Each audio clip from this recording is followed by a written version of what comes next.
जैसे मैंने कहा ना, जो परमाणु बम बनाया जाता है, ब्रह्मोस, ये रोज चलाने के लिए नहीं होता, डराने के लिए होता है। भारत में जस्टिस विद इन ईयर लागू हो जाए। जस्टिस विद इन ईयर का मतलब 1 घंटे के अंदर एफआईआर, 1 महीने के अंदर जांच और 1 साल के अंदर फैसला।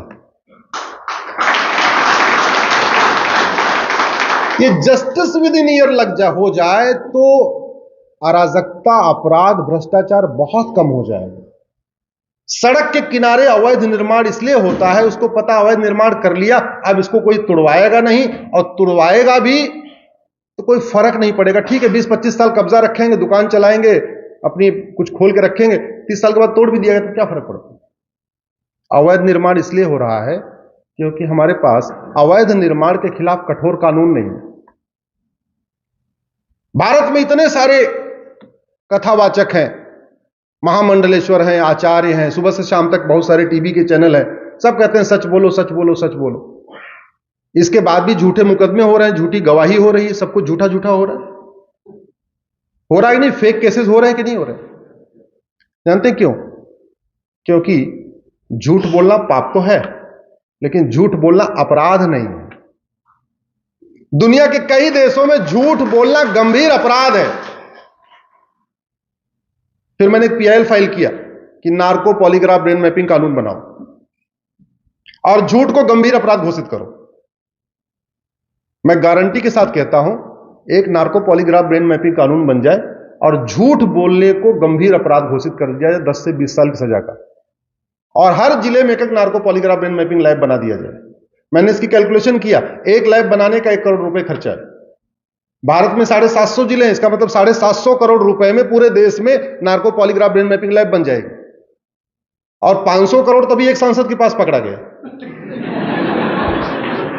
इसका मतलब वही पैसा अगर खर्च कर दिया जाए तो 500 जिलों में narco polygraph brain mapping lab बन जाएगी, केवल धीरज साहू के पैसे से।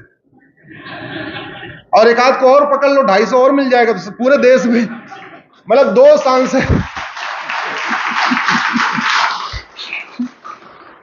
2 सांसद मिलवा के पूरे देश में narco polygraph brain mapping lab बनवा देंगे। लैब बन जाए, झूठ बोलना गंभीर अपराध हो जाए, लोग झूठी कंप्लेन करेंगे क्या? झूठी शिकायत करेंगे क्या? मुकदमों में तेजी आएगी कि नहीं, फैसलों में? इसलिए मैं कहता हूं, ऐसी कोई बीमारी नहीं जिसकी कोई दवाई नहीं, ऐसी कोई समस्या नहीं जिसका कोई, हर समस्या का समाधान। अब जैसे ईवीएम है, अमित जीवानी जी बैठे हैं, एक बार अमित जी खड़े हो जाइए। ये इंजीनियर है, आपके कर्णावती के रहने वाले हैं, बहुत दिन से हमारे पीछे पड़े हुए हैं एक पीआईएल करने के लिए। अब बड़ा अच्छा, इनका आइडिया बहुत अच्छा है, इनका बड़ा यूनिक आइडिया है। इनका यह कहना है, ये आपको दिख रहा है, ऐसे कलर दिख रहा है, ईवीएम दिख रही है। इनका यह कहना है कि ईवीएम के ऊपर जो कैंडिडेट हैं उनके सबके सामने 2 बटन लगा दिया जाए, एक ग्रीन एक रेड। अभी क्या हो रहा है, हम जब बटन दबाने जाते हैं तो हम केवल एक बटन दबा सकते हैं, दूसरी बटन दबा ही नहीं सकते।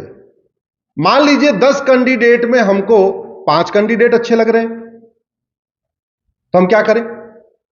इनका यह कहना है कि 10 कैंडिडेट हैं तो सबको ऑप्शन होना चाहिए कि भैया जिस हमको 5 पे ग्रीन दबाने का मौका मिल जाए, और जो हमें नहीं पसंद है उसमें हम रेड दबा दें। और इनका बहुत यूनिक आइडिया है, आने वाले टाइम में इसका मैं करूंगा कुछ, बस इंतजार कर रहा हूं सही टाइम का। वास्तव में अभी क्या हो रहा है कि आज की डेट में सब लोगों का रिप्रेजेंटेशन आ ही नहीं पा रहा। सब लोगों की भावनाएं इस वर्तमान जो ईवीएम सिस्टम है, वोटिंग सिस्टम, उसमें व्यक्त नहीं हो पा रहा। क्यों? क्योंकि पहली बात तो मान लो किसी, हमें कोई पसंद नहीं है 10 में से, हमने नोटा दबा दिया, हालांकि उस नोटा का कोई महत्व भी नहीं है। ऐसा तो है नहीं कि उस नोटा के बाद रीपोलिंग होती है, ऐसा कुछ तो है नहीं, तो वो नोटा सिस्टम ही बेकार है। लेकिन मान लो हमें 5 पसंद है और 5 नापसंद है, तो हमारे पास ऑप्शन होना चाहिए, हम 5 पे यस दबा दें, ग्रीन बटन दबा दें, 5 पे रेड बटन दबा दें। इसका फायदा यह होगा कि टोटल किसी भी व्यक्ति का टोटल काउंटिंग हो जाएगी कि उसको कितने लोग पसंद करते हैं, कितने लोग नापसंद करते हैं। और टोटल सम करके कैलकुलेशन आ जाएगी। मान लो आपके क्षेत्र में 10 लोग खड़े हुए और उसको देखा कि भाई इसको 90, जिसको 90% लोग प्लस करेंगे, यस करेंगे, वो कैंडिडेट जीता हो गया, और नहीं तो हारा हो गया। इसको दूसरे अर्थों में समझ लीजिए। अभी जितनी कट ऑफ आती है, चाहे इंजीनियरिंग की या मेडिकल की या एनडीए की या क्लैट की, जिसकी भी आती है, हम क्या करते हैं, मेरिट निकाल देते हैं और जितनी सीट है उतना ऊपर से ले लेते हैं। सेम सिस्टम ये भी है कि सबका yes no yes no yes no हो गया। जैसे आपके इंजीनियरिंग मेडिकल में नेगेटिव मार्किंग होती है, वो ऑप्शन इसमें भी होना चाहिए। अगर मैं किसी को जानता हूं ये बलात्कारी, तो उसको मैं छोड़ के क्यों आऊं, उसका तो रेड दबा के आऊं ना। अभी हम कल छोड़ के जाते हैं, हमारे पास कोई ऑप्शन नहीं कि उसमें हम कुछ कर सके। अगर कोई जानता ही है तो बहुत बड़ा माफिया है, शराब माफिया है, हमारे पास ऑप्शन होना चाहिए उसको रेड दबाने का। और बाद में उस विधानसभा या उस लोकसभा में देख लो, जिसका टोटल पॉजिटिव ज्यादा होगा, निगेटिव उसमें से मार्किंग हो जाएगी। मान लो किसी को 20 वोट मिला प्लस, 15 वोट मिला माइनस, तो टोटल उसको वोट कितना मिला, 5। तो जिसका हाईएस्ट होगा वो जीत जाएगा। इसको करने में कोई बहुत खर्चा भी नहीं होगा, बस ईवीएम बदलनी पड़ेगी। लेकिन इससे लोगों का रिप्रेजेंटेशन बहुत अच्छा हो जाएगा। इससे जातिवाद खत्म होगा, भाषावाद खत्म होगा, क्षेत्रवाद खत्म होगा। दूसरा सबसे अच्छी बात है, एक मैंने और पीआईएल फाइल किया कि ईवीएम के ऊपर सिंबल होना ही नहीं चाहिए। ईवीएम के ऊपर नाम और फोटो होनी चाहिए। अभी क्या हो रहा है, मान लो भंडारी साहब आपके क्षेत्र में बहुत पॉपुलर है, लेकिन भंडारू साहब पॉलिटिकल पार्टियों का चक्कर लगाएंगे जीतना है तो, क्योंकि सिंबल के आधार पर वोटिंग हो रही है। तो भंडारी साहब ये देखेंगे भाई हमारे क्षेत्र में कौन सा सिंबल बहुत पॉपुलर है, कमल पॉपुलर है कि पंजाब पॉपुलर है। अब इनको लगेगा कमल पॉपुलर है तो भंडारी साहब कमल वाली पार्टी के चक्कर लगाएंगे। लेकिन ऐसा हो जाए कि नहीं, हमें नाम के साथ फोटो लगी हुई है, तो रिवर्स हो जाएगा।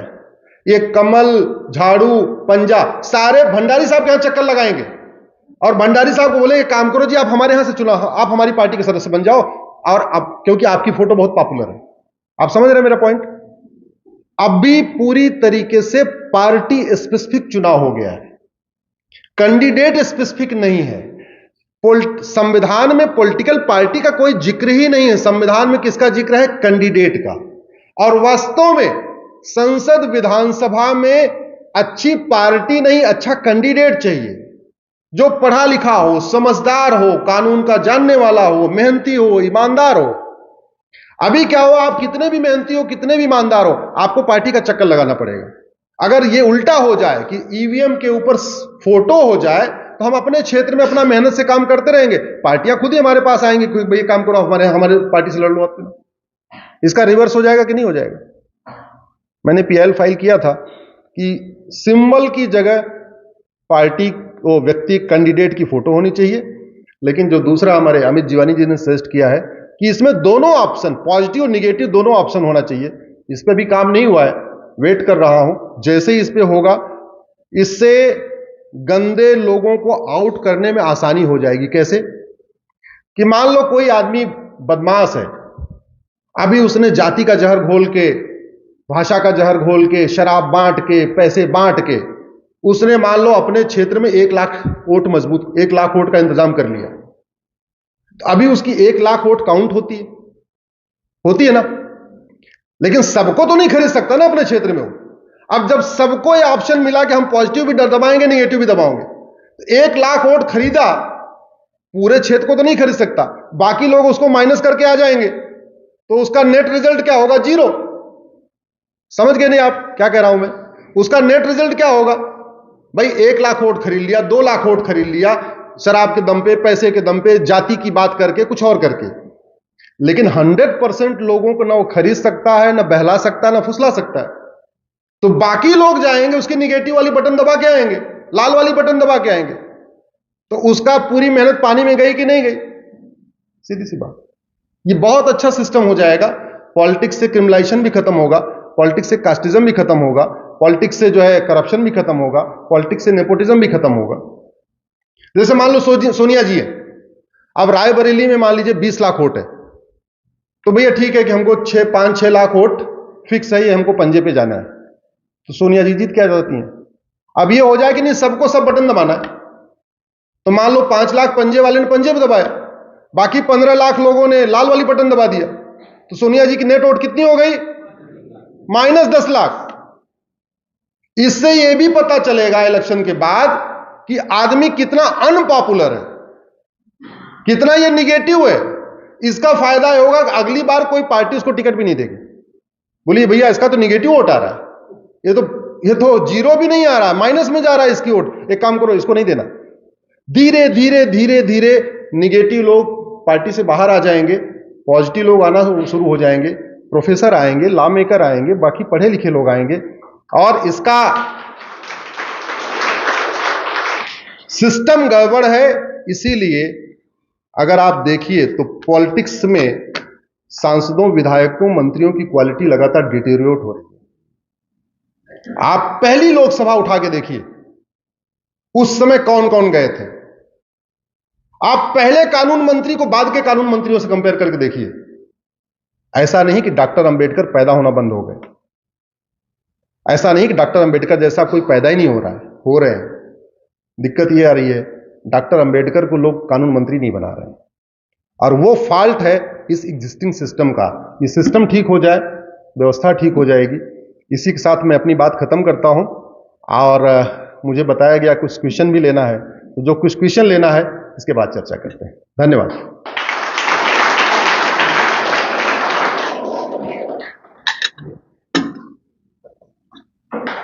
बैठ के करना।